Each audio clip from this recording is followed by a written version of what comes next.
Good morning.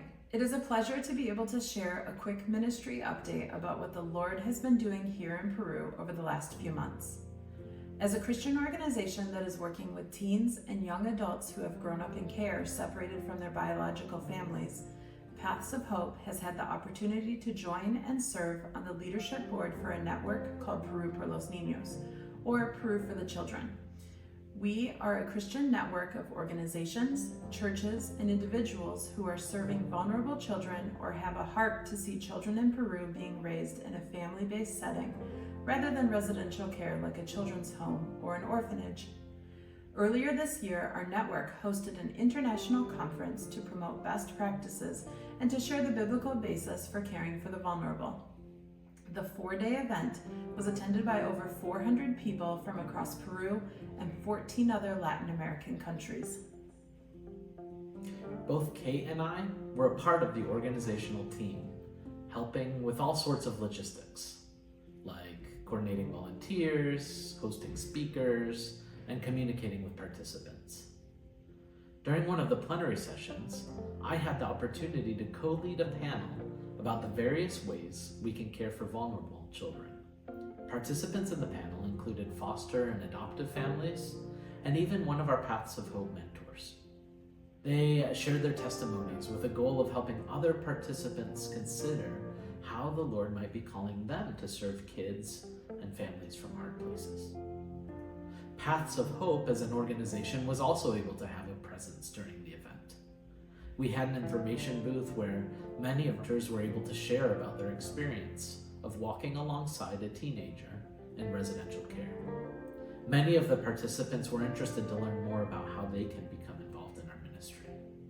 The church that hosted us also gave us the opportunity to share with its own congregation during the regular Sunday morning services.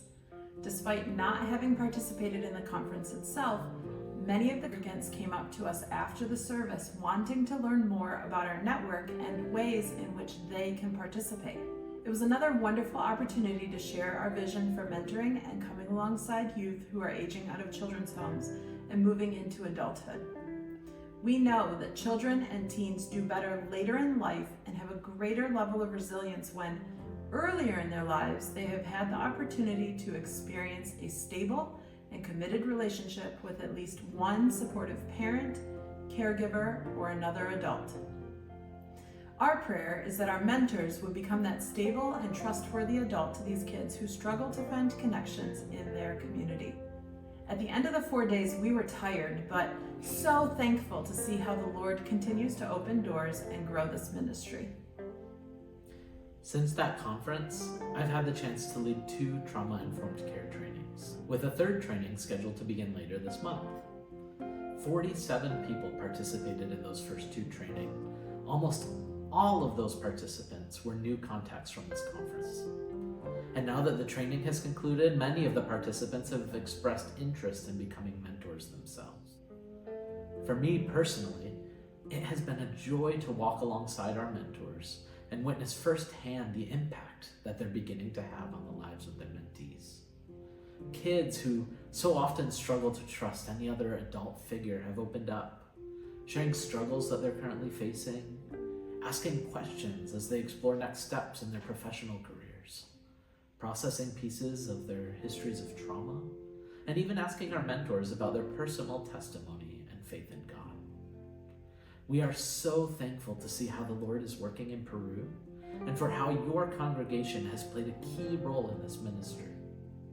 We believe that connection, safety, and structure in the lives of children and young people are just as basic a human right as access to food, clothing, and shelter. Your generosity as a church and your continued prayers have enabled and encouraged us to help meet those needs and to advocate for systemic changes so that children who are currently growing up outside of parental care do not reach adulthood without knowing the love and safety of a family. Thank you so much for allowing us this time to share. We look forward to another moment when we can visit and share with you again in person.